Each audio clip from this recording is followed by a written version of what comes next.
퇴비더미 앞에 서 있다고 상상해 보십시오.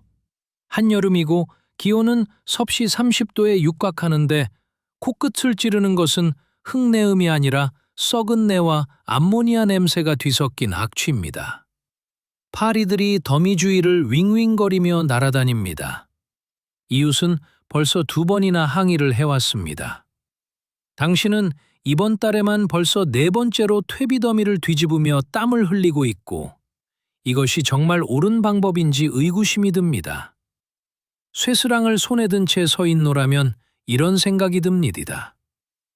내가 시간을 낭비하고 있는 건 아닐까? 더 나은 방법이 있지 않을까? 저는 15년 동안 퇴비를 만들어 왔습니다.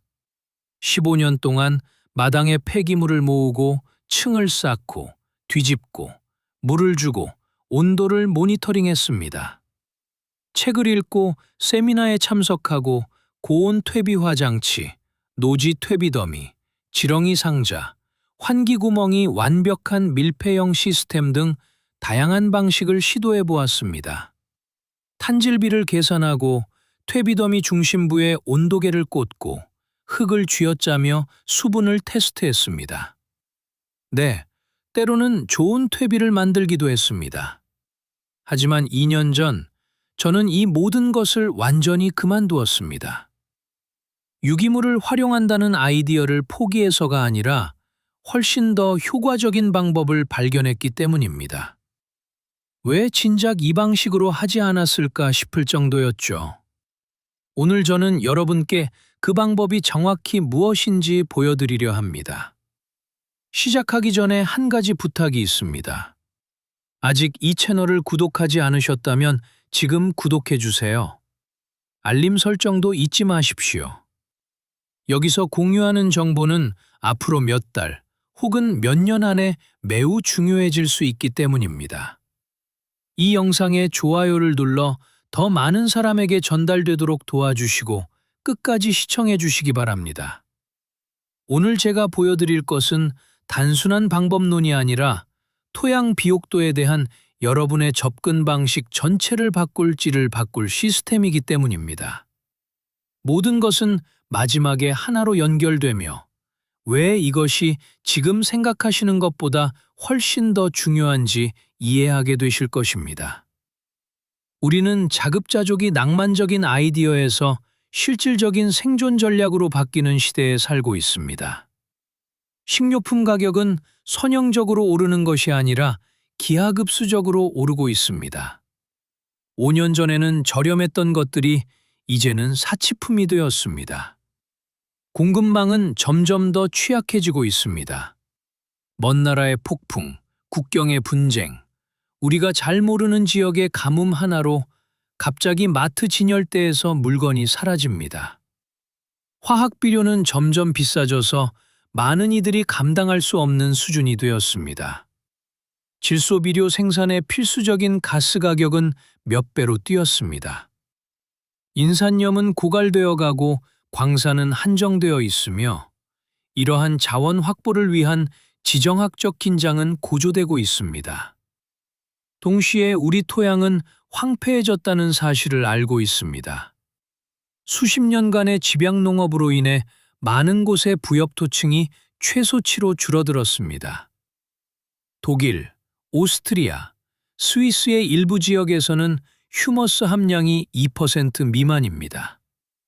2% 미만 말입니다. 이것은 토양이 죽기 시작하는 임계점입니다. 침식이 일어나고 수분 보유 능력이 떨어지며 생물학적 활동이 붕괴됩니다. 정원을 가꾸고 채소를 재배하고 과일나무를 돌본다면 토양이 전부라는 것을 아실 겁니다. 비옥한 토양 없이는 수확도 없습니다. 수확 없이는 자립도 없습니다. 자립하지 못하면 당신은 취약해집니다. 그리고 바로 여기서 기존의 사고방식이 시작됩니다. 바로 퇴비 만들기입니다. 우리는 주방과 정원에 폐기물을 모아 더미에 던져놓고 기다리고 뒤집고 결국에는 검은 황금이라 불리는 부엽토를 얻는다고 배웠습니다. 현대 정원사를 위한 테라프레타 말이죠. 원예 가이드북마다 이 내용이 가득합니다. 퍼머컬처 책들도 이를 역설합니다. 노련한 농부들도 이를 맹신합니다. 네, 이론적으로는 맞습니다. 퇴비는 가치가 있습니다. 하지만 현실은 다릅니다. 현실은 대부분의 취미 정원사가 완벽한 퇴비를 생산하지 못한다는 것입니다. 그들이 만드는 것은 질소가 너무 많이 손실되고 병원균을 포함할 수 있으며 잡초 씨앗을 죽이지 못하고 최악의 경우 해결하려는 문제보다 더 많은 문제를 일으키는 눅눅하고 냄새나는 덩어리일 뿐입니다. 저의 경험을 말씀드리죠. 저는 모든 규칙을 따른 100입방 피트 크기의 완벽한 퇴비더미를 가지고 있었습니다. 녹색 유기물층과 갈색 유기물층을 번갈아 쌓는 원칙에 충실했습니다.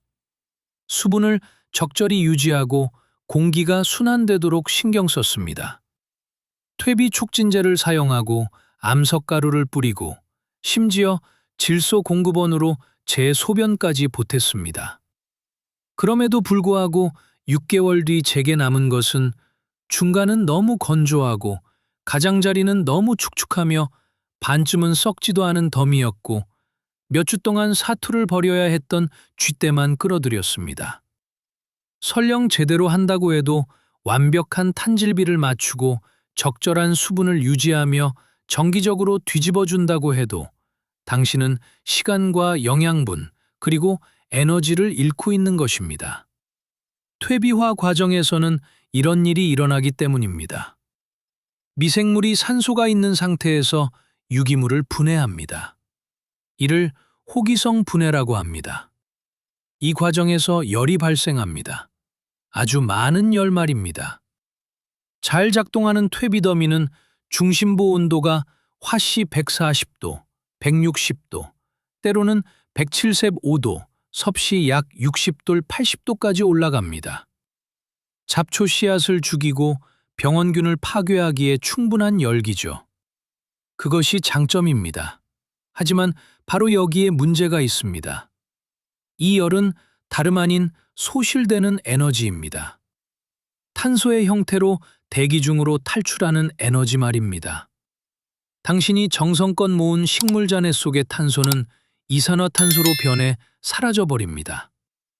연구에 따르면 전통적인 퇴비화 방식에서는 탄소의 40도 60%가 CO2로 배출됩니다. 이는 낭비일 뿐만 아니라 기후에도 해롭습니다. 식물에 고정되어 있던 탄소를 다시 방출하는 셈이니까요. 특히 퇴비가 너무 습하거나 질소가 너무 많으면 질소는 암모니아로 변해 빠져나갑니다. 퇴비에서 지린내가 날 때 맡게 되는 바로 그 냄새입니다. 질소가 토양에 머물지 않고 공기 중으로 날아가는 것이죠. 100kg의 유기물로 시작해도 결국 남는 퇴비는 30kg 남짓입니다. 70%는 그냥 사라진 것입니다. 대기 중으로 빠져나가고 증발하고 손실되었습니다. 그리고 뒤집는 작업도 만만치 않습니다. 고르게 부패시키려면 대형 퇴비더미는 2또 3주마다 뒤집어줘야 합니다. 쇠스랑을 들고 밖에서 안으로, 안에서 밖으로 옮기는 중노동이죠. 저는 이 일을 하다가 허리를 삐끗하고 어깨 근육이 놀란 적도 있습니다. 한여름에는 그야말로 고문입니다. 땀은 비 오듯 쏟아지고 파리는 덤벼들며 냄새는 견디기 힘듭니다. 이 모든 고생을 감내하고 얻는 것이 무엇입니까? 밭 두 칸에 뿌리면 한 시즌 만에 사라질 고작 30kg의 퇴비입니까? 이제 여러분은 궁금하실 겁니다. 그럼 대안이 뭡니까? 퇴비화가 그렇게 비효율적이라면 뭘 해야 하죠? 답은 너무 간단해서 허무할 정도입니다. 하지만 원래 위대한 힘은 단순함에 있는 법입니다. 답은 바로 이것입니다. 정원 밖의 퇴비더미가 아니라 당신이 필요로 하는 바로 그곳. 식물 아래의 밭 위쪽 30cm 내외의 생명력이 꿈틀대는 흙 속에서 자연이 직접 일하게 만드는 것입니다. 지금 제가 보여드릴 시스템은 몇 가지 원칙에 기반합니다. 이 원칙들은 새로운 것이 아닙니다. 아주 오래된 것이죠. 모든 자연림, 모든 초원, 사람의 손이 닿지 않은 모든 생태계는 이 원칙에 따라 작동합니다. 오래된 너도밤나무 숲에 가서 낙엽층을 들어올려 보십시오. 그 아래에는 반쯤 분해된 얇은 낙엽층이 보일 것입니다. 그 아래에는 더 이상 낙엽의 형태를 알아볼 수 없는 거의 검은색에 가까운 층이 있고 그 밑에는 버섯 냄새가 나는 검고 부드러운 흙이 있습니다. 이것이 바로 부엽토입니다. 유기물이 발생한 바로 그 자리에서 분해될 때 일어나는 현상입니다. 하지만 우리는 이것을 잊어버렸습니다. 정원 가꾸기는 복잡해야 하고 기계와 화학물질, 특별한 기술이 필요하다고 믿기 시작했습니다. 진실은 이렇습니다. 수백만 년 동안 자연은 우리가 흉내내려고 애쓰는 그 과정을 완벽하게 다듬어 왔습니다. 자연과 맞서 싸우는 대신 자연과 함께 일하는 법을 배울 때 모든 것이 더 쉬워지고 생산적이며 회복력이 생깁니다. 첫 번째 원칙은 직접 전환의 원칙입니다. 자연계에서 낙엽은 가을에 땅으로 떨어집니다. 풀은 시들어 죽고 나뭇가지는 부러지며 동물은 배설물을 남기고 곤충은 죽어 영양분이 됩니다. 이 모든 것은 떨어진 바로 그 자리에 남습니다. 숲에는 퇴비더미도 그것을 뒤집는 쇠스랑도 없습니다. 대신 느리고 지속적인 과정이 시작됩니다. 곰팡이가 죽은 유기물에 자리를 잡습니다. 박테리아가 활동을 시작하고 지렁이가 잔해를 흙 속으로 끌어들이며 곤충이 갉아먹고 미생물이 분해하여 층층이 부엽토를 만들어냅니다. 다른 어딘가가 아니라 식물이 필요로 하는 바로 그 자리에서 말입니다. 채소 찌꺼기, 과일 껍질, 커피 찌꺼기 등 주방에서 나오는 모든 쓰레기를 상상해 보십시오. 그것들을 더미에 던지는 대신 식물 사이사이, 토마토 줄기 및 베리덤불 아래에 직접 놓아두는 것입니다. 그리고 낙엽, 볏짚, 깎은 풀, 우드칩 등으로 덮어줍니다. 햇빛과 바람으로부터 유기물을 보호하고 수분을 유지하며 생물들의 서식처가 되는 층을 만드는 것이죠. 그러면 놀라운 일이 일어납니다. 생명이 깨어납니다. 며칠 안에 첫 번째 곰팡이 실들이 보이기 시작할 것입니다. 도시의 도로처럼 유기물 사이를 가로지르는 미세하고 하얀 균사들입니다. 이 곰팡이들은 단순한 곰팡이가 아닙니다. 죽은 유기물을 분해하는 데 특화된 부생 곰팡이들입니다. 이들은 효소를 생성해 셀룰로스를 쪼개고 리그닌을 분해하며 질긴 식물 섬유를 식물이 흡수할 수 있는 영양분으로 바꿉니다. 박테리아는 기하급수적으로 증식합니다. 건강한 흙 1g에는 최대 10억 마리의 박테리아가 삽니다. 단 1g에 10억 마리입니다. 이 박테리아들이 질소를 고정하고 인을 가용화하며 황을 변환합니다. 흙 깊숙이 있던 지렁이들이 먹이를 찾아 위로 올라옵니다. 지렁이는 토양의 건축가입니다. 이들은 공기가 통하고 물이 흐르는 통로인 굴을 파헤칩니다. 유기물을 먹고 장 속 박테리아의 도움으로 소화한 뒤 지렁이 분변토로 배출합니다. 이 분변토는 지렁이가 먹은 흙보다 질소가 5배, 인이 7배 더 풍부하며 칼륨도 더 많습니다. 이것이 바로 생물학적 연금술입니다. 쓰레기가 황금으로 변하는 것이죠. 쥐며느리, 톡톡이, 진해 등 분해자 군단이 활동을 시작합니다. 쥐며느리는 거친 식물 잔해를 잘게 부수고 육안으로는 거의 보이지 않는 작은 곤충인 톡톡이는 곰팡이 포자와 박테리아를 먹어 미생물 개체수를 조절합니다. 진해는 다른 곤충을 사냥하며 시스템의 균형을 맞춥니다. 에너지가 대부분 열로 소실되는 퇴비더미와 달리 이곳에서는 다른 현상이 일어납니다. 호기성 공정과 혐기성 공정이 병행됩니다. 산소가 적은 깊은 층에서는 사워크라우트나 보카시처럼 발효가 일어납니다. 영양분을 용출시키는 산이 형성되고 pH가 조절되며 가장 중요한 것은 탄소가 보존된다는 점입니다. 탄소는 타서 사라지는 것이 아니라 수십 년간 유지되는 안정적인 부엽토 화합물로 토양에 저장됩니다. 구체적인 예를 들어보죠. 지난 가을 저는 1톤 분량의 호박을 수확했습니다. 하나당 20kg이 넘는 거대 호박들이었죠. 할로윈이 지나고 조각했던 호박들은 뭉개지고 쓸모없어졌습니다.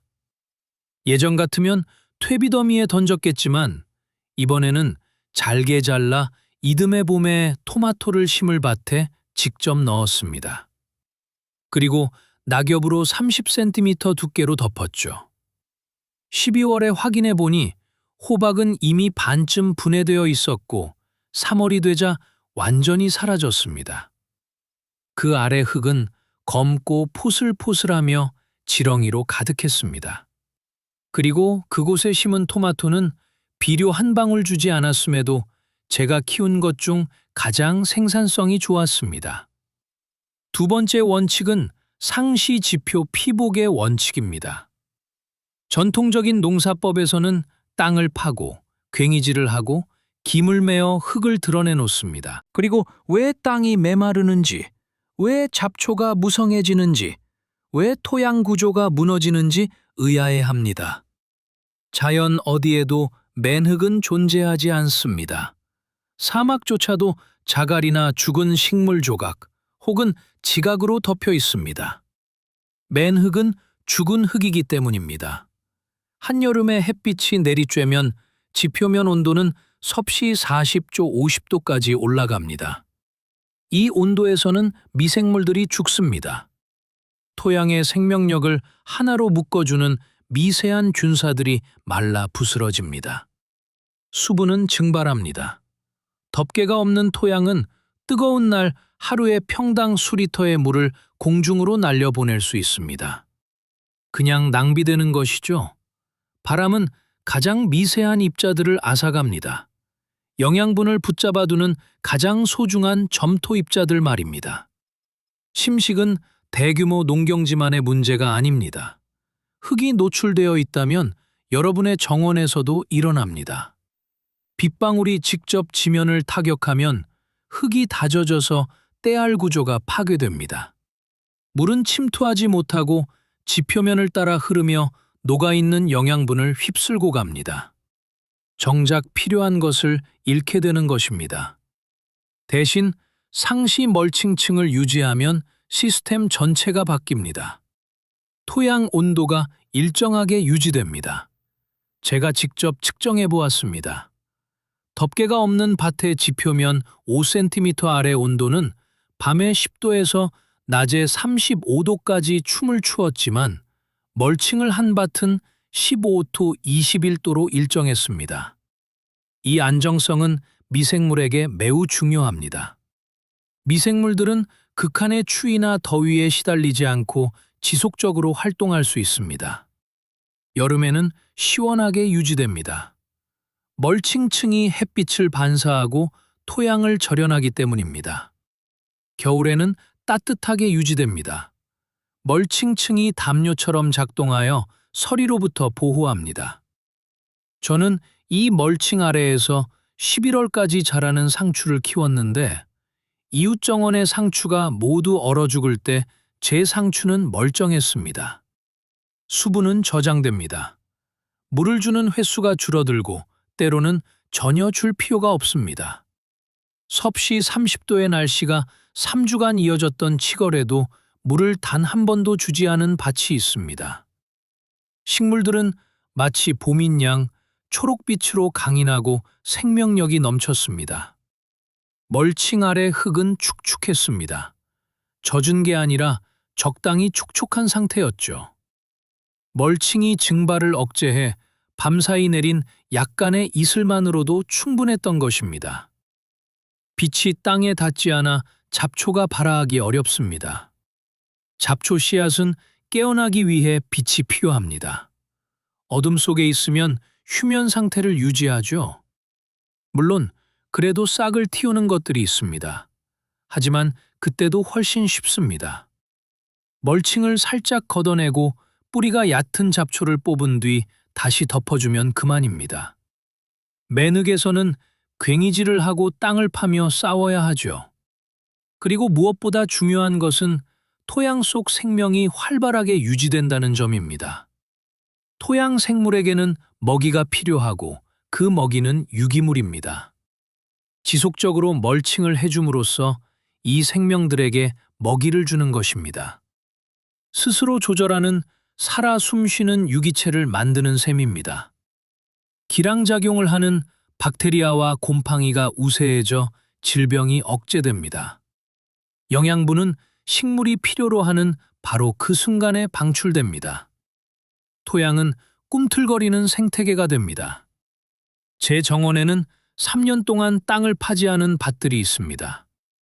김을 매본 적도 없습니다. 그저 멀칭을 층층이 계속해서 쌓아주었을 뿐입니다. 결과가 어땠냐고요? 그 아래 흙은 너무나 부드러워서 손을 집어넣으면 저항 없이 20cm 깊이까지 쑥 들어갑니다. 어둡고 달콤한 흙냄새가 나며 들어 올려보면 지렁이들로 바글거립니다. 한 줌의 흙에서 10마리, 15마리의 지렁이가 나오기도 합니다. 이건 우연이 아닙니다. 잘 작동하는 시스템의 결과입니다. 세 번째 원칙은 층쌓기와 다양성의 원칙입니다. 모든 유기물이 같지는 않습니다. 어떤 재료는 질소가 풍부합니다. 깎은 풀, 주방 쓰레기, 커피 찌꺼기, 쐐기풀 같은 것들입니다. 어떤 재료는 탄소가 풍부합니다. 낙엽, 볏짚, 우드칩, 판지, 톱밥 등입니다. 과학적으로는 이를 탄질비, C-N ratio라고 부릅니다. 이상적인 비율은 약 30저 1입니다. 탄소 30에 질소 1이라는 뜻이죠. 질소만 너무 많은 재료를 쓰면 불균형이 생깁니다.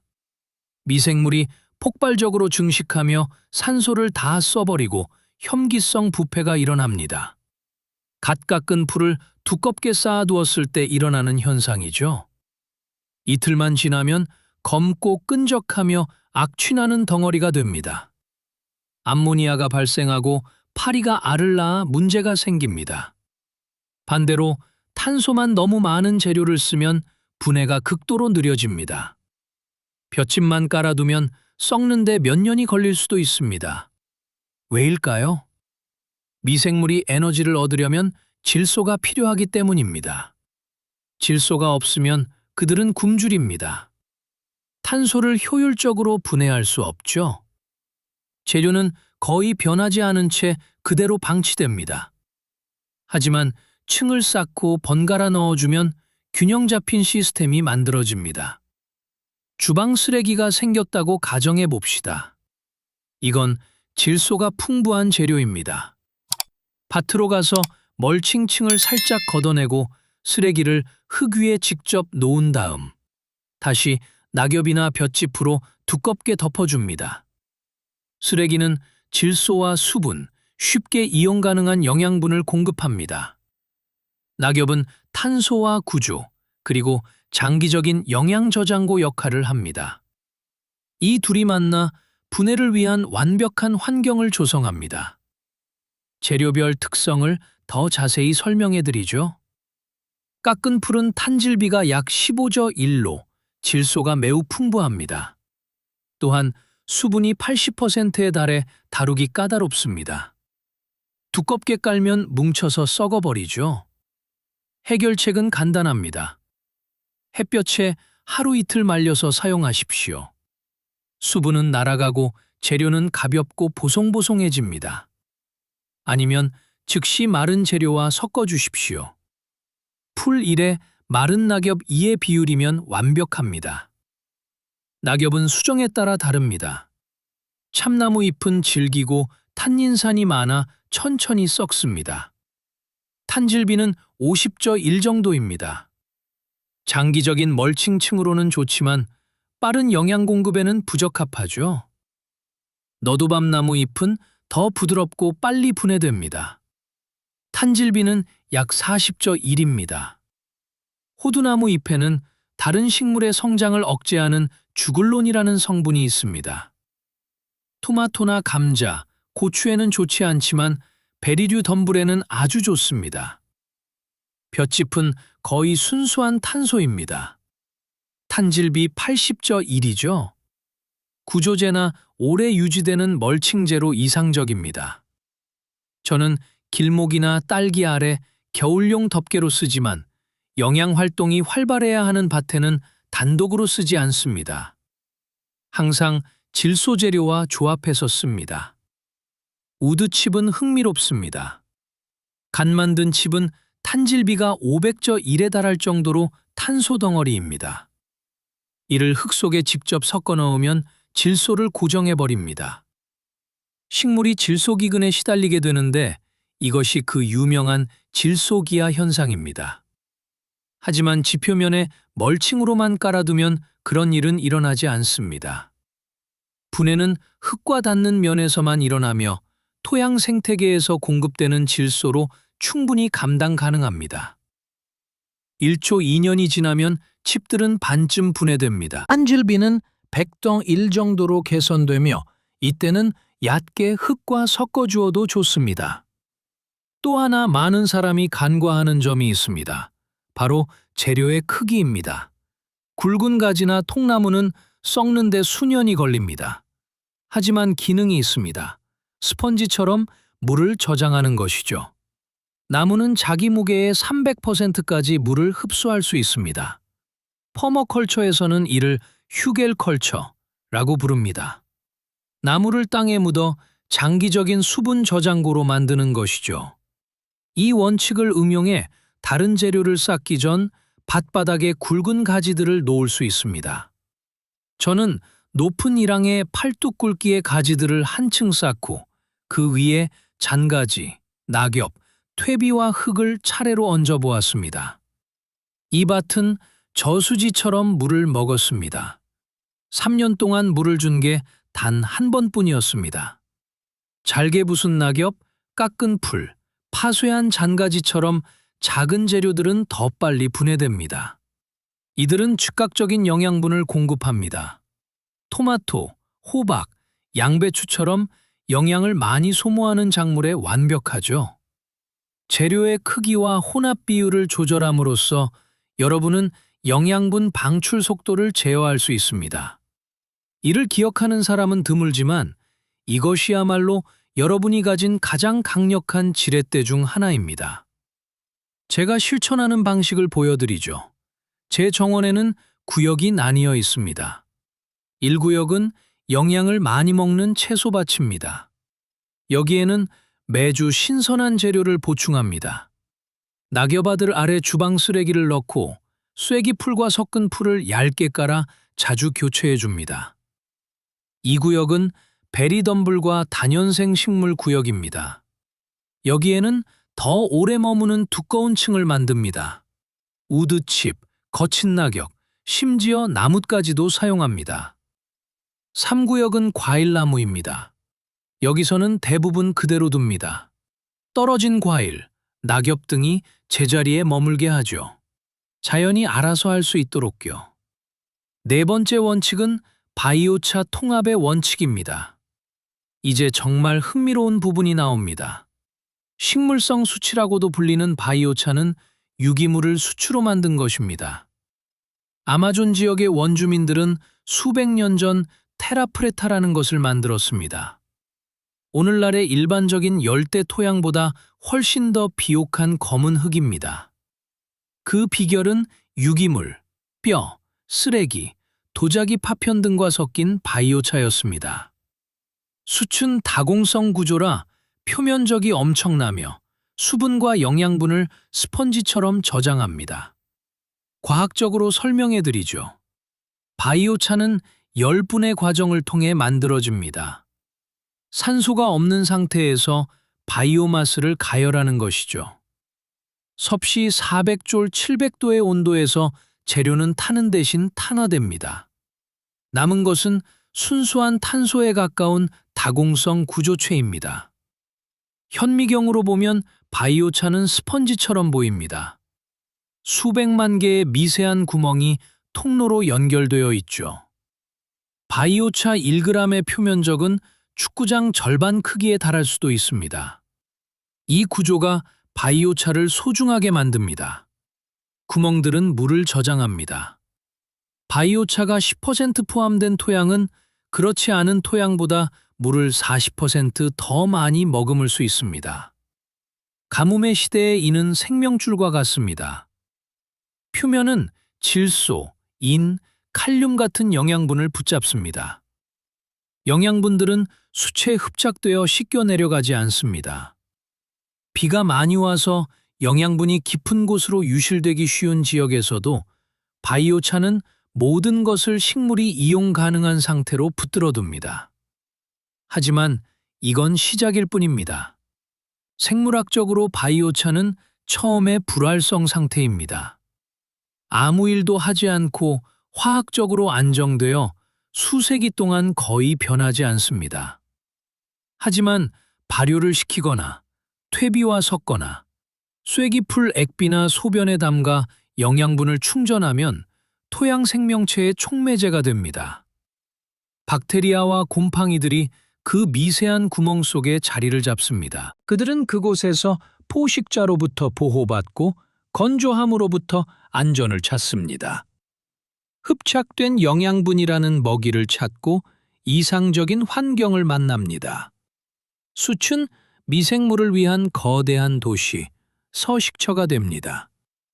연구에 따르면 바이오차가 있는 토양의 미생물 바이오마스는 없는 곳보다 100% 더 높습니다.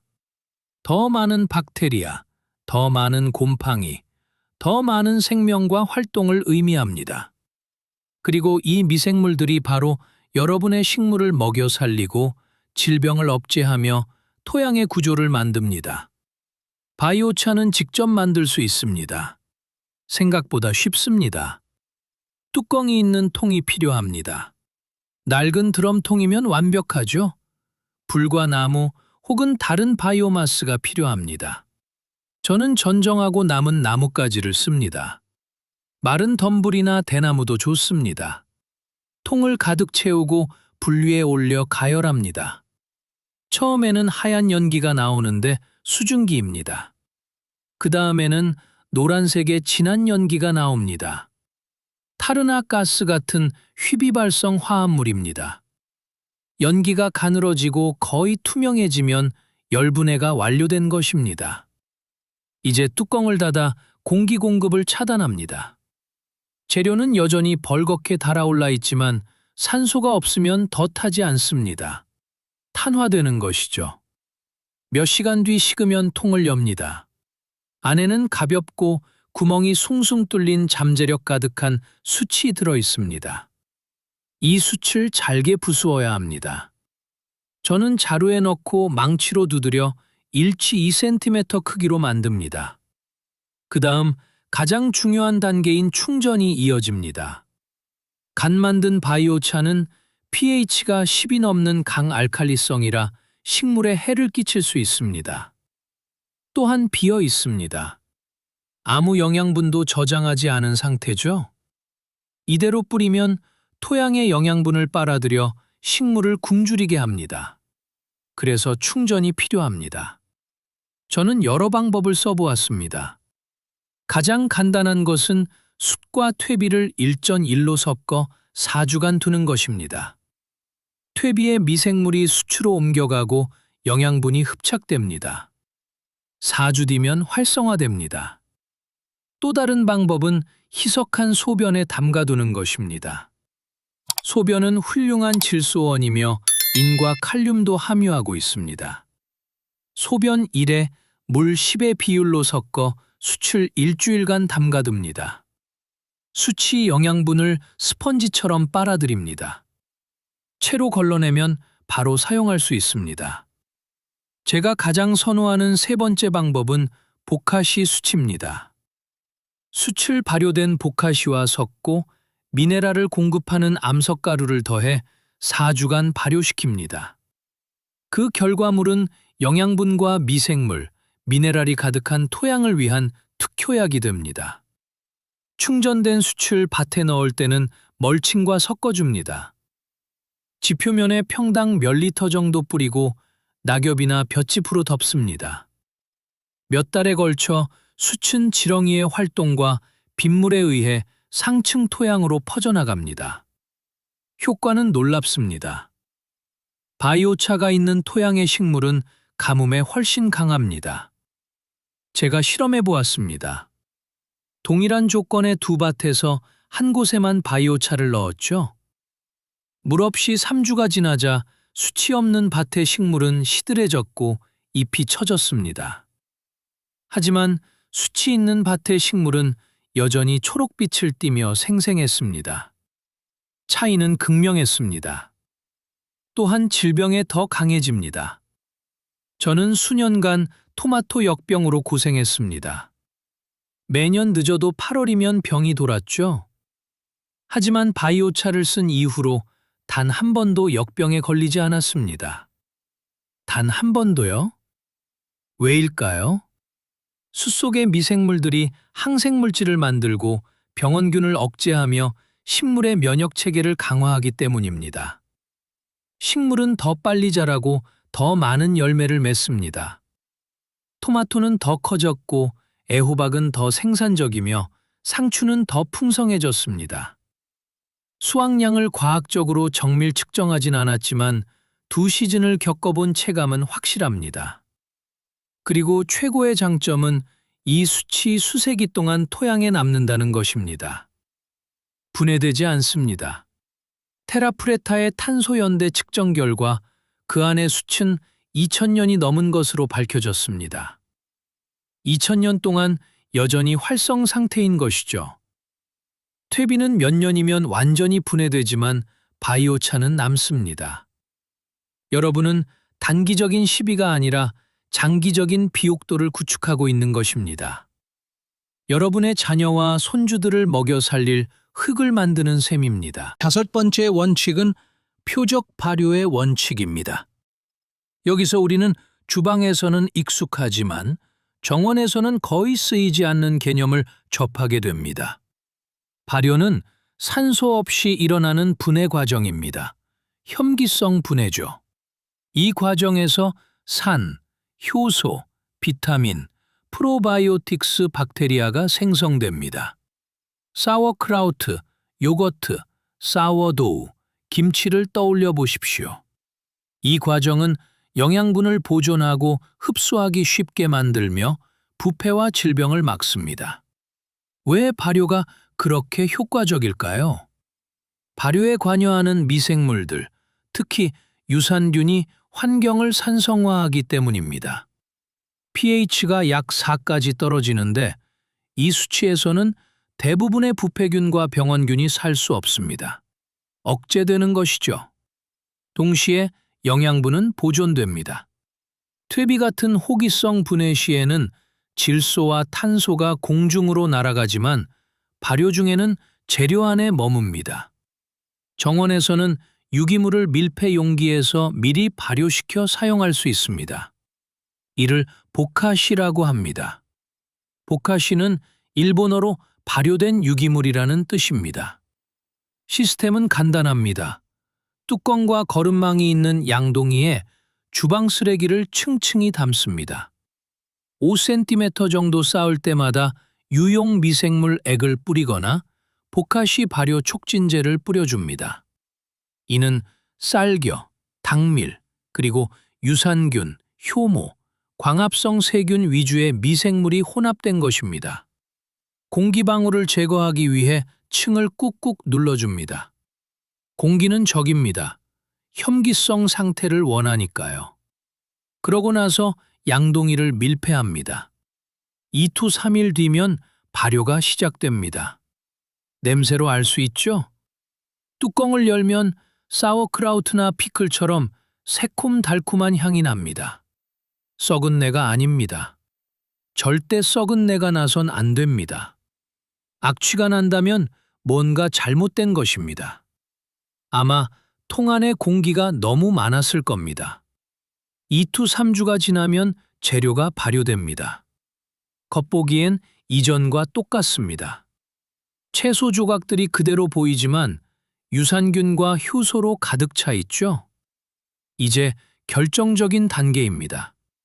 이를 밭에 10-15cm 깊이에 묻고 흙으로 덮습니다. 그러면 거의 마법 같은 일이 일어납니다. 발효된 쓰레기는 발효되지 않은 것보다 훨씬 빨리 2-4주 만에 완전히 분해됩니다.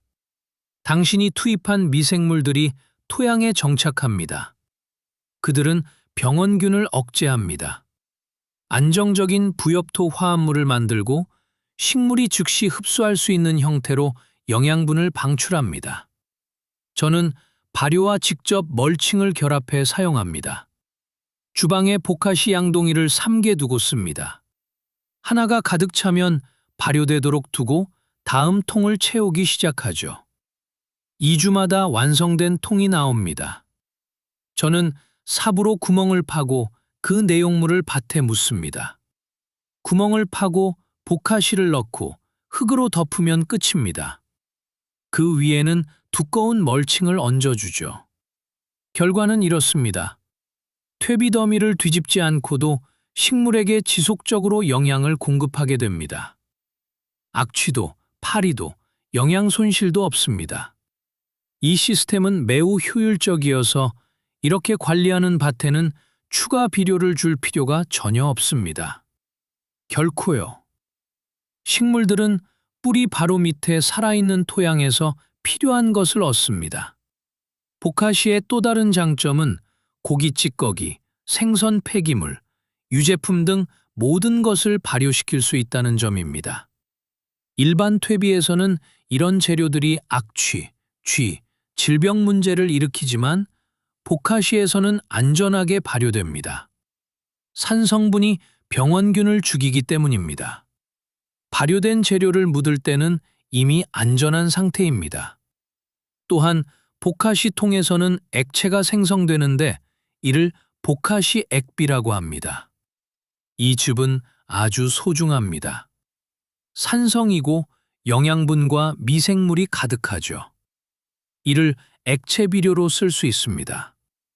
물에 100배 희석해 식물에 주거나 300배 희석해 잎에 뿌려주십시오. 효과가 인상적입니다. 보카시 액비를 준 식물은 더 빨리 자라고 더 푸르고 건강합니다. 저는 이 액을 희석하지 않고 막힌 배수구를 청소하는 데 쓰기도 합니다. 미생물들이 유기 침전물을 분해하죠. 효과가 좋습니다. 몇 번 사용하면 물이 다시 시원하게 내려갑니다. 6번째 원칙은 식물 협력의 원칙입니다. 채널 고정해 주세요. 여기서부터 모든 것이 중요해집니다. 식물은 수동적인 존재가 아닙니다. 그저 물과 영양분을 받아먹기만 하는 존재가 아니죠. 그들은 소통합니다. 영양분을 교환합니다. 서로를 보호합니다. 뿌리를 통해 식물은 당분을 방출합니다. 광합성으로 얻은 에너지의 무려 40%를 말입니다.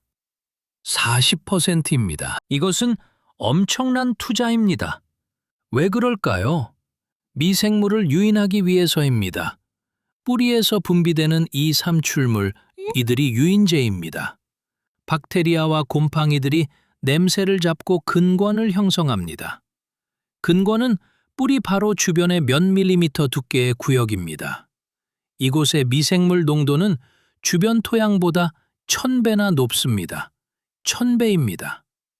이 미생물들, 즉 박테리아와 곰팡이들은 그 대가로 식물에게 질소, 인, 그리고 미량 원소들을 제공합니다.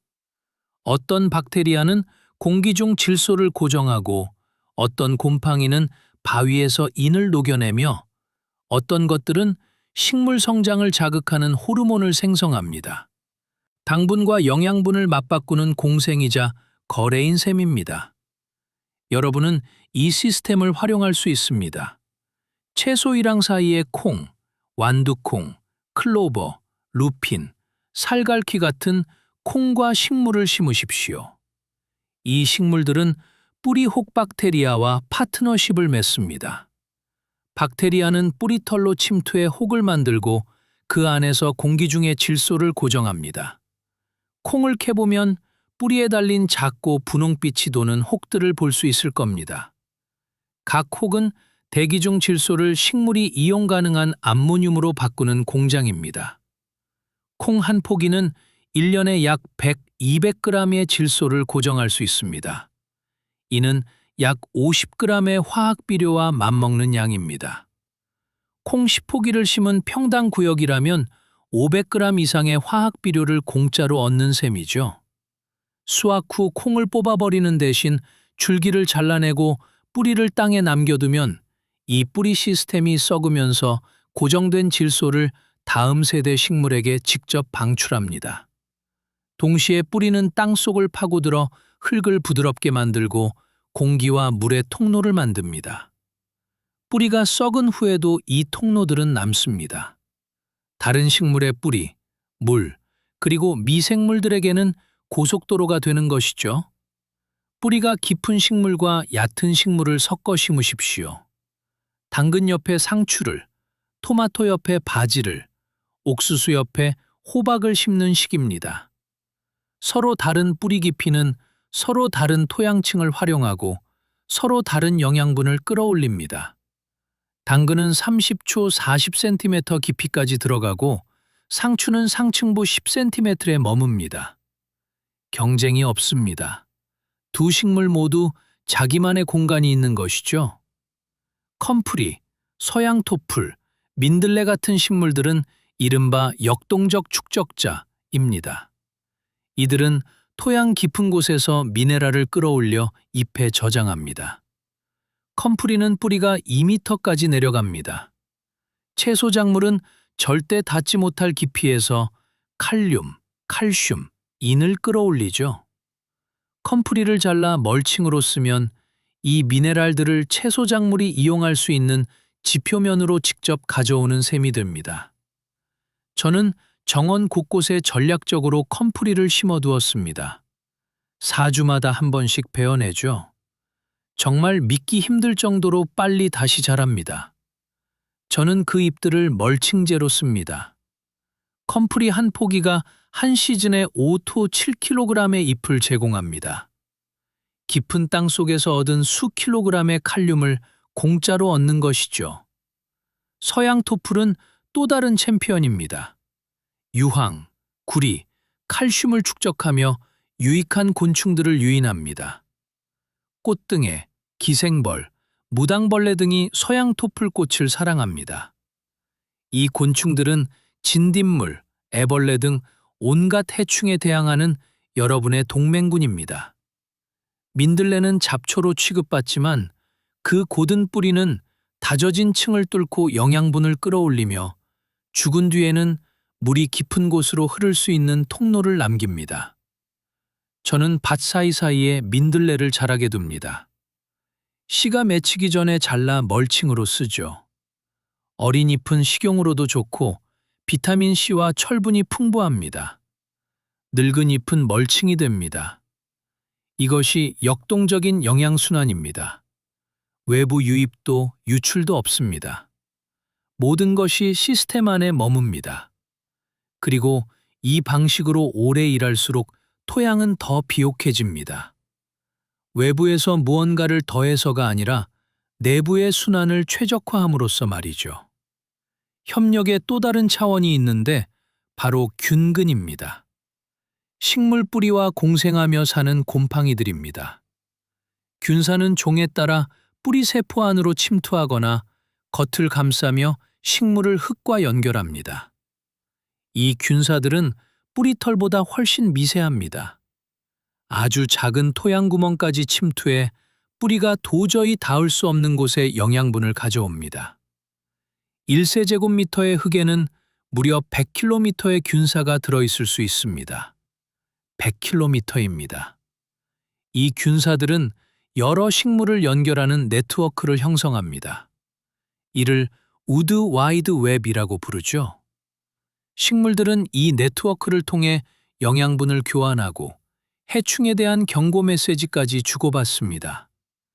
연구에 따르면 진딧물의 공격을 받은 식물은 균근 네트워크를 통해 화학 신호를 보냅니다. 주변 식물들은 이 신호를 받고 선제적으로 방어물질을 생산하기 시작합니다. 이것이 소통이고 지능입니다. 그리고 여러분은 흙을 살아있게 유지하고 곰팡이를 죽이는 화학물질을 피하며 다양성을 심음으로써 이 네트워크를 촉진할 수 있습니다. 이제 이 모든 것을 하나로 묶어봅시다. 가을부터 시작한다고 상상해 보십시오. 정원 시즌이 끝났습니다. 마지막 토마토를 수확하고 밭을 정리했습니다. 옛날 방식처럼 땅을 갈아엎는 대신 다른 일을 합니다. 낙엽을 모으십시오. 아주 많이요. 이웃들이 낙엽을 가져가는 당신을 고맙게 생각할지도 모릅니다. 많은 이들이 낙엽을 처리해야 할 쓰레기로 보지만 당신에게 그것은 황금입니다. 밭 위에 20도 30cm 두께로 두껍게 깔아줍니다. 그 아래에는 1년 동안 모아둔 굵은 가지와 잔가지들을 미리 놓아두었습니다. 이 가지들은 바닥층을 형성해 배수와 통기를 보장하며 장기적인 수분 저장고가 될 것입니다. 그 위에 낙엽을 얹고 그 위에 소변이나 퇴비로 충전한 바이오차를 평당 몇 리터 정도 뿌려줍니다. 마지막으로 낙엽을 한층 더 덮어 바람에 숯이 날아가지 않게 고정합니다. 그리고 그대로 둡니다. 겨울 동안 놀라운 일이 일어납니다. 서리가 재료들을 부숩니다. 물 분자가 얼고 팽창하면서 세포벽을 터뜨리죠. 덕분에 봄이 오면 분해가 훨씬 쉬워집니다. 비는 2층들을 적시고 수용성 영양분을 흙 속으로 침출시킵니다. 눈은 모든 것을 덮어 절연하고 보호합니다. 지렁이들은 낮은 온도에서도 활동하며 재료들을 아래로 끌어당깁니다. 느리지만 지속적으로 일하죠. 곰팡이들이 나뭇가지에 자리를 잡습니다. 확인해보면 나무 위에 하얀 실들이 퍼져나가는 것을 볼 수 있을 겁니다. 때로는 식용버섯이 돋아나기도 하죠. 봄이 되어 밭으로 돌아가 보면 낙엽은 이미 반쯤 분해되어 있을 것입니다. 30cm였던 층은 15cm로 줄어들었겠죠? 그 아래 흙은 검고 포슬포슬하며 생명력으로 가득합니다. 땅을 팔 필요가 없습니다. 씨를 뿌리거나 모종을 심을 자리에 멀칭만 살짝 걷어내십시오. 손이나 모종삽으로 구멍을 만들고 모종을 심은 뒤 다시 멀칭을 덮어주면 됩니다. 심는데 몇 초면 끝납니다. 시즌 내내 여러분은 지속적으로 영양을 공급합니다. 매주 주방 쓰레기가 밭으로 갑니다. 멀칭 아래 직접 넣거나 보카시 시스템으로 발효시켜 넣거나 둘 중 하나입니다. 저는 둘 다 합니다. 당근 꼭지, 상추심, 양파 껍질처럼 수분이 적은 신선한 채소 찌꺼기는 직접 밭에 넣습니다. 토마토, 오이, 멜론처럼 수분이 많은 찌꺼기는 먼저 발효시킵니다. 이렇게 하면 부패를 막을 수 있죠. 격주로 깎은 풀, 나무와 관목을 파쇄한 것, 볏짚, 판지 같은 새로운 멀칭제를 보충합니다. 밭은 여러분이 영양을 주는 동안 여러분을 먹여 살리는 살아있는 시스템이 됩니다. 이것은 순환이며 해가 갈수록 더 안정적이고 비옥하며 회복력 있는 정원이 됩니다. 저는 이 시스템을 2시즌 동안 풀로 돌려보았습니다. 이전과는 극적인 차이가 있었습니다. 가뭄이 와도 거의 물을 주지 않습니다. 2023년 여름, 4주 동안 비가 오지 않았고 기온은 계속 30도를 웃돌았습니다. 이웃들은 매일, 때로는 하루에 2번씩 물을 주었죠. 저는 4주 동안 총 3번 물을 주었습니다. 딱 3번요. 멀칭이 수분을 너무 잘 유지해서 그 아래 흙은 항상 촉촉했습니다. 아침에 확인해 보면 멀칭 뒷면이 이슬로 젖어 있었습니다. 밤사이 응결된 수분이 땅으로 떨어져 저장된 것이죠. 해충도 눈에 띄게 줄었습니다. 왜일까요? 건강한 토양 생태계가 천적들을 불러 모으기 때문입니다. 딱정벌레들이 멀칭 속에 삽니다. 가끔 층을 들어 올려보면 평당 대여섯 마리의 딱정벌레가 있는 것을 봅니다. 이들은 밤에 사냥합니다. 달팽이알, 진딧물, 애벌레를 먹어치우죠. 딱정벌레 한 마리가 하룻밤에 100마리의 해충을 먹을 수 있습니다. 멀칭 입자 사이에는 포식성 응애들이 삽니다. 육안으로는 거의 안 보이지만 돋보기로 보면 보입니다. 작고 빠르며 거미처럼 생긴 이 녀석들은 응애, 총채벌레 같은 해충을 사냥합니다. 이들이 워낙 유능해서 이웃들은 매년 약을 뿌려야 하는 응애 문제를 저는 한 번도 겪지 않았습니다. 멀칭 아래 흙 속에는 포식성 선충들이 삽니다. 이들은 뿌리파리, 풍뎅이 애벌레 등을 찾아내 안에서부터 죽입니다. 저는 선충을 돈 주고 사서 풀어본 적이 없습니다. 환경이 조성되자 그들이 스스로 정착한 것입니다. 질병도 사라졌습니다. 매년 발생하던 토마토 역병도 습하고 따뜻해서 발병하기 딱 좋은 환경이었던 오이 흰가루병도, 토양이 약간 산성이라 오히려 발생하기 쉬운 양배추 뿌리 혹병도 없습니다.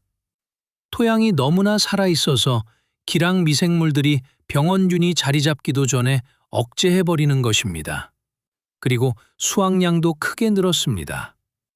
정밀하게 측정하진 않았지만 무게를 달아보았습니다. 토마토는 이전 한 포기당 평균 5kg에서 지금은 8-10kg으로 늘었습니다. 당근은 예전에 연필처럼 가늘고 갈라진 게 많았는데 이제는 제 엄지만큼 굵고 곧으며 일정합니다. 상추는 예전에 꽃대가 올라오기 전 4주 만에 수확해야 했지만 이제는 6주 동안 두어도 더 크게 자라면서 부드러움을 유지합니다. 비료를 더 많이 주어서가 아닙니다. 이제 비료는 전혀 안 주니까요. 대신 식물들이 필요한 모든 것에 접근할 수 있게 되었기 때문입니다. 바로 흙 속에서요. 부엽토와 바이오차에 저장되어 있고 제 방식대로 배양된 미생물들이 방출해주는 영양분 말입니다. 하지만 이건 단순히 수확량만의 문제가 아닙니다. 바로 회복력의 문제입니다. 회복력이란 시스템이 교란을 견디고 기능을 유지하는 능력입니다. 위기가 닥쳤다고 가정해 봅시다. 비료 가격이 계속 폭등합니다.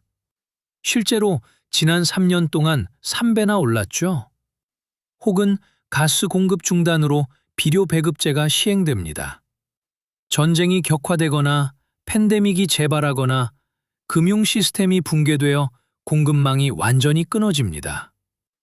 외부 유인물, 즉 구매한 퇴비, 화학비료, 살충제에 의존하고 있다면 당신은 취약합니다. 그런 유인물이 있을 때만 정원이 작동하기 때문입니다. 그것들이 사라지면 황폐한 흙과 자라지 않는 식물만 남게 됩니다. 하지만 스스로 유지되는 시스템, 즉 여러분의 쓰레기와 현장에서 얻을 수 있는 것들만으로 살아가는 시스템을 구축했다면 당신은 독립적입니다. 무슨 일이 일어나든 계속 나아갈 수 있습니다. 경제가 무너지고 마트가 비어도 당신의 정원은 생산을 멈추지 않으며 가족의 먹거리를 책임집니다. 이것은 가상의 시나리오가 아닙니다. 2000년대 초반의 아르헨티나, 지난 10년의 베네수엘라, 하이퍼인플레이션의 짐바브웨, 부채 위기의 그리스 등 경제 붕괴를 경험한 나라들에서 살아남은 사람들은 제대로 작동하는 정원을 가진 이들이었습니다. 굶주리지 않고 가족을 먹여 살릴 수 있었던 사람들이죠. 제가 본 보고서와 인터뷰들은 하나같이 같은 이야기를 합니다. 정원 없이 도시에 있던 사람들은 고통받았습니다. 하지만 시골에서 정원을 가꾸고 동물을 키우던 사람들은 버텨냈습니다. 그리고 결정적인 요인은 항상 제대로 작동하는 토양 생태계였습니다. 값비싼 기술이나 복잡한 화학이 아니라 건강하고 살아있는 흙 말입니다. 당신이 아무것도 살 수 없을 때도 아낌없이 주는 흙이죠. 당신은 그것을 언젠가가 아니라 지금, 바로 오늘 구축해야 합니다. 토양 비옥도를 만드는 데는 시간이 걸리기 때문입니다. 위기 상황이 닥쳤을 때 정원을 만들기 시작하면서 즉각적인 수확을 기대할 수는 없습니다. 흙이 정말로 살아나고 부엽토가 충분히 쌓이고 안정적인 마이크로바이옴이 형성되어 식물을 먹여 살리는 구조를 갖추려면 몇 달, 아니 몇 년이 필요합니다. 하지만 오늘 시작한다면, 제가 보여드린 원칙들을 실천한다면 2년 뒤 당신은 최소한의 노력으로 당신을 먹여 살리고 안전을 보장하며 무력하지 않고 통제력을 가지고 행동할 수 있다는 자신감을 주는 정원을 갖게 될 것입니다. 많은 사람이 간과하는 심리적 효과에 대해서도 말씀드리고 싶습니다. 퇴비더미를 관리하는 것은 일입니다. 반드시 해야만 하는 과업이죠. 뒤집고 감시하고 냄새와 해충 때문에 짜증이 납니다. 의무처럼 느껴지고 짐이 됩니다. 하지만 제가 보여드린 시스템은 다릅니다. 정원에 가서 쓰레기를 내려놓고 멀칭을 뿌려주고 떠나면 그만입니다. 강요도, 걱정도, 일주일 동안 시간이 없었다고 해서 실패했다는 자책감도 없습니다. 밭이 당신을 위해 일하니까요. 끊임없는 보살핌을 요구하지 않습니다. 스스로 조절하죠. 그리고 그곳에 가서 확인해 보면 생명을 보게 됩니다. 멀칭을 들추면 아침 햇살에 하얗게 빛나는 곰팡이 매트가 보입니다. 통통하고 윤기나는 지렁이들이 흙 속을 휘젓는 것을 봅니다. 딱정벌레, 쥐며느리, 톡톡이 등 발밑에 온 우주를 보게 됩니다. 그것은 깊은 만족감을 줍니다. 더 큰 무언가의 일부가 된 것 같은 느낌을 주죠. 자연의 주인이자 통제자, 지배자가 아니라 파트너이자 조력자, 생명이 번성할 수 있는 조건을 만드는 존재 말입니다. 그리고 이것이 바로 핵심입니다. 우리의 현대 농업과 정원 가꾸기는 통제의 환상에 기반하고 있습니다. 우리가 자연을 지배하고 성형하고 우리에게 복종하도록 강요할 수 있다고 생각합니다. 땅을 갈고 뿌리고 비료를 주고 싸웁니다. 잡초와 싸우고 해충과 싸우고 질병과 싸우며 토양 자체와 싸웁니다. 하지만 우리가 그렇게 할 때마다 자연은 반격합니다. 무거운 기계로 다져진 토양, 덮개를 걷어내어 생긴 침식, 천적을 죽여 생긴 해충, 토양의 면역체계를 파괴하여 생긴 질병들로 말이죠. 자연은 악의적으로 보복하는 것이 아니라 우리가 만든 불균형에 단순히 반응할 뿐입니다. 하지만 자연과 함께 일하는 법을 배운다면, 자연의 원리를 이해하고 활용한다면 모든 것이 쉬워집니다. 그러면 자연은 우리를 대적하는 대신 우리를 위해 일합니다. 정원 가꾸기는 투쟁이 아니라 협력이 됩니다. 실질적인 도움이 될 만한 몇 가지 세부 사항을 더 알려드리겠습니다. 주방 쓰레기를 밭에 직접 넣을 때 쥐나 다른 동물이 걱정된다면 고기, 생선, 유제품은 피하십시오. 이런 재료들은 동물들을 유인합니다. 쥐가 문제인 도시 지역에서는 이런 찌꺼기들을 발효시키는 것이 좋습니다. 발효는 냄새를 완전히 바꾸어 쥐들이 더 이상 관심을 갖지 않게 만듭니다. 아니면 정원에서 아예 쓰지 말고 다른 방식으로 처리하십시오. 그 외의 모든 것, 즉 채소 찌꺼기, 과일, 커피 찌꺼기, 찻잎, 달걀 껍질, 심지어 종이와 판지까지 아무 문제 없이 쓸 수 있습니다. 달걀 껍질은 특히 소중합니다. 토마토와 고추가 배꼽 썩은 병을 예방하기 위해 꼭 필요한 칼슘을 제공하기 때문입니다. 배꼽 썩은 병은 열매 밑부분이 검게 함몰되는 병인데 곰팡이나 박테리아 때문이 아니라 식물의 칼슘 부족으로 생깁니다. 껍질을 잘게 부수어 저는 낡은 절구에 갈아 가루로 만듭니다. 멀칭에 섞거나 토마토 포기 바로 밑에 살짝 묻어 주십시오. 수개월에 걸쳐 천천히 분해되며 칼슘을 방출합니다. 이렇게 한 뒤로 저는 배꼽 썩은 병을 단 한 번도, 단 한 개의 열매에서도 본 적이 없습니다. 커피 찌꺼기는 약간 산성이고 질소가 풍부합니다. 탄질비는 약 20저 1로 깎은 풀과 비슷하죠? 블루베리나 철쭉처럼 산성 토양을 좋아하는 베리류 식물들이 아주 좋아합니다. 식물 주위에 직접 뿌리고 멀칭을 덮거나 보카시와 섞어 주십시오. 커피 찌꺼기는 달팽이 퇴치에도 좋습니다.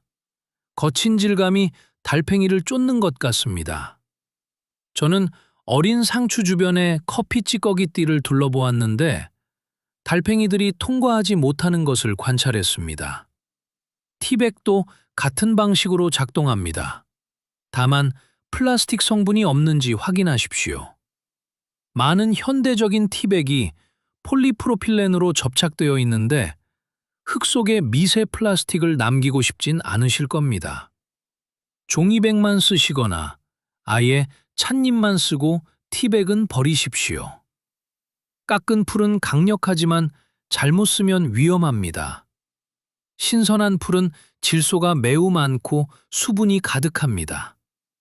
너무 두껍게 깔면 혐기성층으로 뭉쳐 썩어버립니다. 저도 예전에 무지에서 밭에 10cm 두께로 생풀을 쏟아부은 적이 있습니다. 사흘 뒤에 가보니 파리구더기가 끓는 검고 악취나는 덩어리가 되어 있었죠.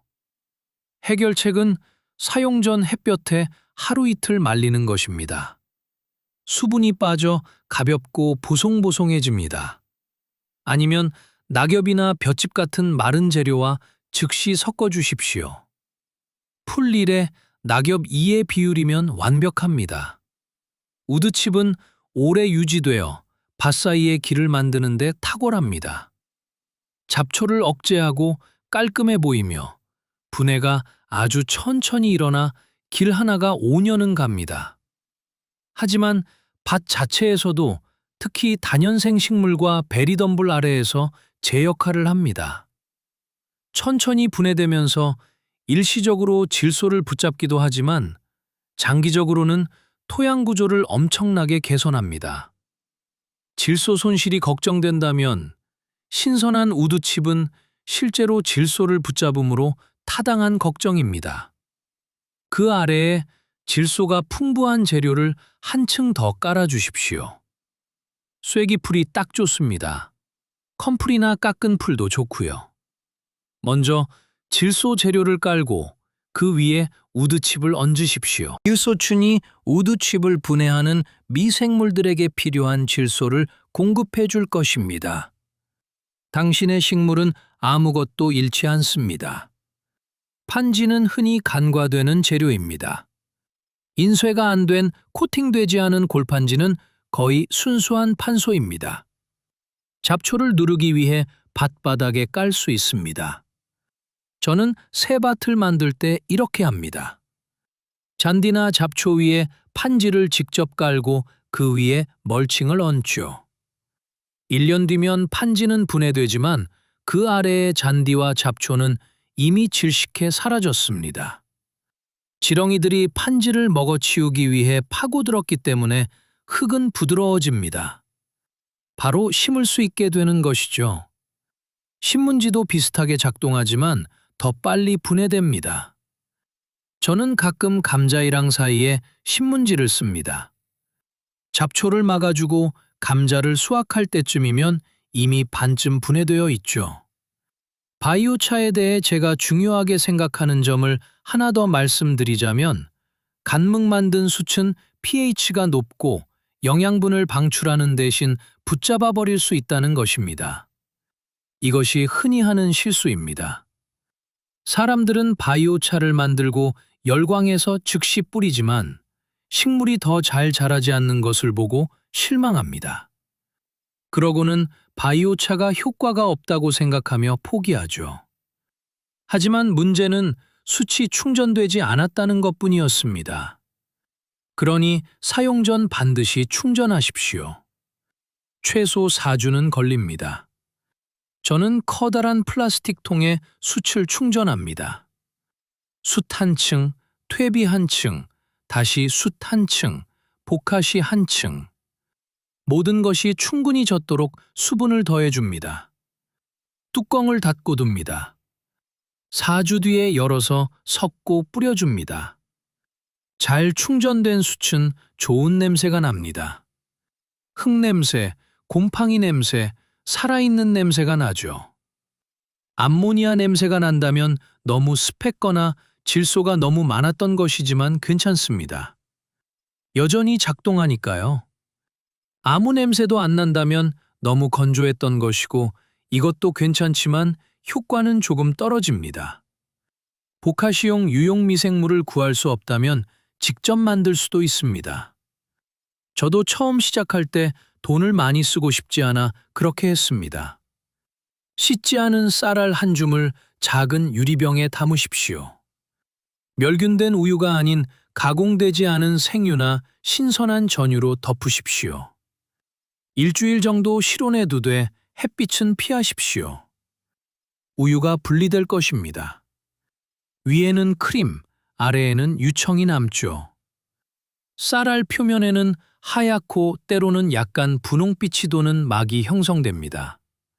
그것들이 유산균과 효모입니다. 이 쌀알들을 당밀, 물 1리터당 당밀 한 큰술줄에 녹여 발효 촉진제로 쓸 수 있습니다. 시판되는 EM만큼 강력하진 않지만 효과는 있습니다. 저도 시판 제품으로 바꾸기 전까지 1년 동안 그렇게 보카시를 만들었습니다. 또 하나, 인내심입니다. 시스템이 안착하는 데는 시간이 필요합니다. 처음 몇 달 동안은 별다른 변화를 못 느낄 수도 있습니다. 멀칭은 생각보다 천천히 사라집니다. 토양 생명이 깨어나고 증식하며 구조를 만드는데 시간이 필요하기 때문입니다. 하지만 6개월, 늦어도 1년 뒤에는 차이를 보게 될 것입니다. 그리고 그때부터 모든 것이 가속화됩니다. 흙 속에 생명이 많을수록 작업 속도는 빨라집니다. 기하급수적인 과정이죠. 그리고 제가 배운 또 다른 점은 실수를 허용하라는 것입니다. 모든 게 완벽할 수는 없습니다. 가끔 풀을 너무 많이 깔아 좀 썩을 수도 있습니다. 큰일 아닙니다. 옆으로 걷어내고 마른 재료와 섞어서 다시 펴주면 됩니다. 가끔 탄소 재료를 충분히 주지 않아 분해가 멈출 수도 있습니다. 문제 없습니다. 낙엽이나 볏짚을 더 주십시오. 시스템은 관대합니다. 자연은 자비롭죠? 스스로 불균형을 바로잡습니다. 유기물을 보충하고 땅을 덮어두고 다양성을 추구한다는 기본 원칙만 지킨다면 효과는 나타납니다. 완벽할 필요는 없습니다. 그저 꾸준하면 됩니다. 이제 장기적인 관점에 대해 생각해 봅시다. 여러분이 여기서 구축하는 것은 단순한 정원이 아니라 유산입니다. 이 원칙들에 따라 관리되는 토양은 매년 더 비옥해집니다. 집약적 농법처럼 척박해지는 것이 아니라 더 풍요로워집니다. 부엽토 형성은 누적되는 과정입니다. 매년 한 층이 더해집니다. 매년 토양은 더 많은 탄소와 영양분, 그리고 생명을 고정합니다. 20년 뒤, 당신은 최소한의 투입으로 최대의 수확을 얻는 너무나 비옥한 토양을 갖게 될 것입니다. 당신은 다음 세대를 위한 보물을 남기는 것입니다. 살아있고 영양을 공급하며 지탱해주는 흙말입니다. 토양이 죽어가고 사막화가 진행되고 매년 수십억 톤의 비옥한 흙이 침식되어 바다로 씻겨 내려가는 세상에서 이것은 저항의 행위이자 희망의 행위이며 또 다른 길이 있음을 보여주는 증거입니다. 저는 종종 우리 조상들이 어떻게 농사를 지었는지 생각합니다. 지난 100년의 화학 산업 농업이 아니라 그전 세대들 말입니다. 파괴하지 않고 수세기 동안 같은 땅에서 농사를 지었던 중세 농부들, 로마인들, 고대 이집트인들 말입니다. 그들은 제가 오늘 보여드린 원칙들을 알고 있었습니다. 왜 그렇게 되는지 과학적인 이유는 몰랐을 수도 있습니다. 미생물이나 균사, 영양순환에 대해서는 아무것도 몰랐겠죠. 하지만 그들은 관찰했습니다. 낙엽이 흙을 개선한다는 것을 보았습니다. 가축 분뇨를 제대로 섞어주면 기적이 일어난다는 것을 알았습니다. 단일 재배보다 다양성이 낮다는 것, 돌려짓기가 질병을 막는다는 것을 알았습니다. 그리고 이 지식을 세대에서 세대로, 구전으로, 시연으로, 전통으로 전수했습니다. 그러다 지난 세기 50년대, 60년대, 70년대에 녹색 혁명이 일어났습니다. 우리가 더 잘할 수 있다고 믿었죠. 화학 비료, 살충제, 제초제, 기계화, 단일 재배, 효율성. 단기적으로는 효과가 있었습니다. 수확량이 엄청나게 늘었죠. 기아로부터의 승리, 과학적 진보, 새로운 시대에 대해 이야기했습니다. 하지만 장기적으로는 토양이 죽고 생물 다양성이 붕괴하며 비용은 기하급수적으로 오르고 있습니다. 그리고 우리는 깨달았습니다. 우리가 모래 위에 성을 쌓았다는 것을요. 이 시스템은 값싼 석유가 있고 인산염 광산이 고갈되지 않으며 기후가 안정적일 때만 작동합니다. 하지만 이 모든 조건이 변하고 있습니다. 석유는 비싸지고 인산염은 부족해지며 기후는 불안정해지고 있습니다. 우리의 시스템은 무너지고 있습니다. 하지만 우리는 돌아갈 수 있습니다. 과거에 대한 낭만적인 환상이나 가난과 굶주림으로 돌아가는 것이 아니라 작동하는 원칙으로 돌아가는 것입니다. 그리고 그것을 현대의 지식과 결합할 수 있습니다. 우리는 오늘날 분자 수준에서 왜 바이오차가 작동하는지 이해합니다. 발효를 통해 공정을 가속할 수 있습니다. 유익한 곤충을 유인하는 식물을 전략적으로 배치할 수 있습니다. 우리 조상들에게는 없었던 도구와 재료, 지식이 우리에게는 있습니다. 전통적인 지혜와 현대적인 이해, 이 둘을 결합한다면 우리는 이전의 그 어떤 방식보다 뛰어난 시스템을 만들 수 있습니다. 더 생산적이고 더 회복력 있으며 더 지속 가능한 시스템 말입니다. 이것은 유토피아가 아니라 현실입니다. 전 세계 어디에서나 이런 방식으로 일하는 사람들이 있습니다. 비료에 단 한 푼도 쓰지 않고 퍼머컬처 원칙으로 수확량을 3배로 늘린 아프리카의 소농들. 15평 남짓한 공간에서 4인 가족의 채소를 자급하는 유럽의 정원사들. 화학물질 없이 집약적인 채소 생산이 가능할 뿐만 아니라 더 수익성이 높다는 것을 보여주는 미국의 프로젝트들. 증거는 도처에 있고 사례도 충분합니다. 작동합니다. 문제는 오직 당신도 함께 할 것인가입니다. 여러분도 그 일부가 될 수 있습니다. 이 원칙에 따라 가꾸는 정원 한 평 한 평이 여러분 자신뿐만 아니라 전체를 위한 기여가 됩니다. 탄소를 방출하는 대신 흙 속에 가둡니다. 사라져가는 곤충, 새, 모든 생명체를 위한 서식처를 만듭니다. 독성 없이, 환경 파괴 없이, 착취 없이 먹거리를 생산합니다. 당신은 문제의 일부가 아니라 해결책의 일부가 되는 것입니다. 거창하게 들릴 수도 있다는 걸 압니다. 큰 단어들, 큰 비전들. 하지만 진심입니다. 우리는 인류가 이전에 경험하지 못한 큰 도전들의 직면에 있습니다. 기후변화, 자원 부족, 인구 증가, 정치적 불안정. 우리에게 제시되는 해결책들은 대개 기술적입니다. 유전자 변형 식물, 수직 농장, 실험실 배양식품, 인조고기 같은 것들이죠. 그것들도 나름의 역할이 있겠지만 근본적인 해결책은 더 단순합니다. 건강한 토양, 살아있는 흙입니다. 우리가 흙을 치유하는 법을 배운다면 우리 자신을 치유할 수 있습니다. 건강한 흙은 건강한 음식을 만듭니다. 건강한 음식은 건강한 사람을 만듭니다. 건강한 사람은 건강한 사회를 건설합니다. 모든 것이 연결되어 있습니다. 모든 것은 땅에서 시작됩니다. 이제 마지막으로 질문 하나를 드리고 싶습니다. 무엇이 당신을 주저하게 만드나요?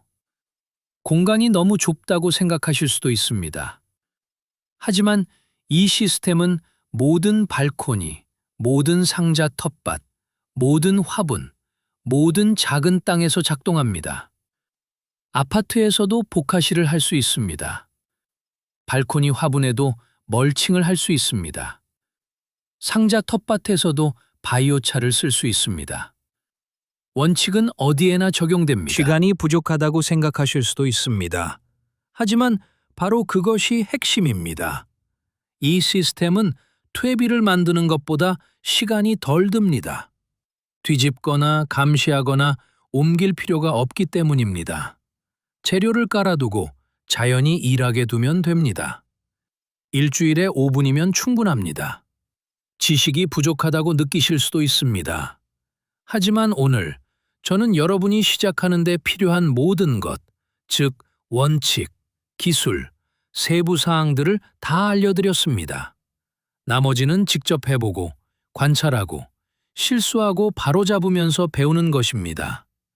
처음부터 완벽한 사람은 아무도 없습니다. 단 한 명도요. 진실은 이렇습니다. 시작하지 못하는 유일한 이유는 두려움입니다. 변화에 대한 두려움, 실수할지 모른다는 두려움, 효과가 없을지 모른다는 두려움이죠.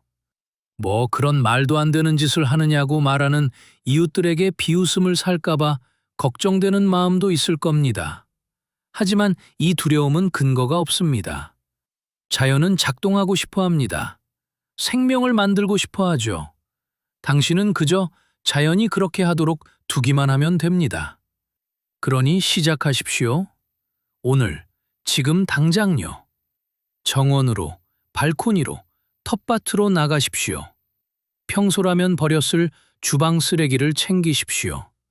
그것을 내려놓고 낙엽이나 볏짚, 찾을 수 있는 무엇으로든 덮어주십시오. 그리고 관찰하십시오. 며칠 안에 첫 번째 곰팡이를 보게 될 것이고 몇 주 뒤에는 첫 번째 지렁이를 보게 될 것입니다. 그리고 몇 달 뒤면 제가 무슨 말을 하는지 이해하게 될 것입니다. 당신이 자연과 맞서 싸울 필요가 없다는 것을 이해하게 될 것입니다. 당신이 가만히 두기만 하면 자연이 일을 다 해준다는 것을 이해하게 될 것입니다. 작동한다는 것을 알게 될 것입니다. 그것이 제 메시지입니다. 15년의 퇴비화와 2년의 퇴비 없는 정원 가꾸기를 통해 제가 배운 것입니다. 더 나은 길이 있습니다. 더 단순하고 더 효율적이며 더 회복력 있는 길입니다. 당신을 독립적으로 만드는 길입니다. 다른 모든 것이 무너져도 작동하는 길입니다. 당신에게 확신을 주고 희망을 주며 당신의 삶에 대한 통제력을 되찾아주는 길입니다. 이제 이 영상을 공유해 주시길 바랍니다. 친구, 가족, 정원을 가꾸거나 시작하려는 모든 이들에게 보내주십시오. 부모님께, 형제자매에게, 이웃에게 보내십시오. 이 정보는 혼자만 알고 있기에는 너무나 소중합니다. 이 시스템을 사용하는 한 사람 한 사람이 자기 자신과 가족, 지역사회, 그리고 지구를 위한 자산이 됩니다. 댓글을 달아 여러분의 생각을 알려주세요. 시도해 보시겠습니까? 궁금한 점이 있나요? 공유하고 싶은 여러분만의 경험이 있나요? 저는 모든 댓글을 읽고 가능한 한 자주 답변을 드립니다. 이곳의 커뮤니티는 소중합니다. 우리는 서로에게서 배웁니다. 서로를 지지합니다. 우리는 함께 무언가를 구축하고 있습니다. 그리고 아직 이 채널을 구독하지 않으셨다면 지금 구독해 주세요. 알림 설정을 하십시오.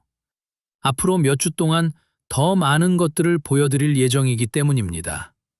더 많은 시스템, 더 많은 기술, 독립으로 가는 더 많은 길을요. 빗물 수집, 종자 저장, 저장법, 보존식 만들기 등 진정한 자립에 필요한 모든 기술에 대해 이야기할 것입니다. 기억하십시오. 여러분은 단지 정원을 가꾸는 것이 아니라 보안을 구축하고 미래를 건설하며 자유를 만들어가고 있는 것입니다. 그리고 그것은 첫걸음에서 시작됩니다. 퇴비더미에 던지는 대신 밭에 직접 놓는 첫 번째 주방 쓰레기 한 줌에서 시작됩니다. 당신이 덮어주는 첫 번째 멀칭층에서 시작됩니다. 남들이 항상 해왔던 방식과는 다르게 하겠다는 결심에서 시작됩니다. 행동할 때는 바로 지금입니다. 내일도, 다음 달도, 내년도 아닙니다. 지금입니다. 당신이 기다리는 하루하루는 당신의 흙이 자라지 않는 하루입니다. 생명이 깨어나지 않는 하루입니다. 당신이 통제할 수 없는 시스템에, 끊길 수 있는 공급망에, 치솟는 가격에, 불확실한 미래에 의존하며 머무는 하루입니다. 스스로를 자유롭게 하십시오. 당신의 먹거리, 미래, 그리고 삶에 대한 통제권을 주십시오. 생각보다 쉽습니다. 상상보다 강력합니다. 그리고 그것은 당신의 정원에서 시작됩니다. 살아있는 흙과 함께 말이죠. 지탱해주는 시스템과 함께요. 시작할 용기만 있다면 해낼 수 있고 성공할 수 있으며 자립할 수 있다는 지식과 함께 시작하십시오. 저는 당신을 믿습니다. 모든 사람이 생명을 창조하고 비옥도를 구축하며 스스로를 부양할 능력이 있다고 믿습니다. 특별한 기술은 필요 없습니다. 소위 말하는 신의 손도 필요 없습니다. 오직 의지와 배우려는 마음만 있으면 됩니다. 나머지는 자연이 합니다. 자연은 당신의 파트너이고 스승이며 가장 위대한 동맹입니다. 자연은 당신이 성공하기를 원합니다. 생명이 번창하기를 원하죠. 당신은 그저 조건을 만들고 자연이 일하게 두기만 하면 됩니다. 그러니 지금 나가서 시작하십시오. 그리고 1년 뒤에 제게 편지를 써서 어떻게 되었는지 알려주세요. 당신의 정원 사진, 당신의 흙 사진, 당신이 발견한 지렁이와 곰팡이 사진을 보내주십시오. 작동한다는 것을 제게 보여주십시오. 모든 성공담은 다른 이들에게 영감이 됩니다. 살아있는 모든 정원은 우리가 다르게, 더 좋게, 더 지속 가능하게 할 수 있다는 증거가 됩니다. 이것은 끝이 아닙니다. 시작입니다. 당신과 저보다 더 큰 무언가의 시작입니다. 정말 중요한 것, 즉 살아있는 흙, 건강한 음식, 진정한 자립으로 돌아가는 운동의 시작입니다. 그리고 당신은 이 순간부터 그 일부입니다. 당신이 내딛는 모든 발걸음, 모든 결정, 쓰레기통 대신 흙으로 보내는 모든 유기물, 당신이 살려낸 모든 흙 한 평과 함께 말이죠. 우리는 작동하는 미래로 나아가고 있습니다. 지탱해주는 시스템으로 가고 있습니다. 당신의 것이며 아무도 앗아갈 수 없는 견고한 지반 위에 서 있는 삶으로 나아가고 있습니다. 살아있는 흙 위에서요. 수백만 년 된 원칙 위에서요. 자연과 맞서 싸우는 대신 협력하는 삶 위에서요. 지금 시작하십시오. 첫 번째 걸음이 당신을 기다리고 있습니다. 이 이야기가 여러분의 정원에 있는 쓰레기에 대한 시각을 바꾸어 놓았다면 이 채널을 구독하고 영상에 좋아요를 눌러주세요. 우리는 이곳에서 사람들이 묻어버리려 했던 이야기들을 파헤치고 있습니다. 미래를 함께 심어나갑시다. 다음 보물도 곧 공개될 예정입니다.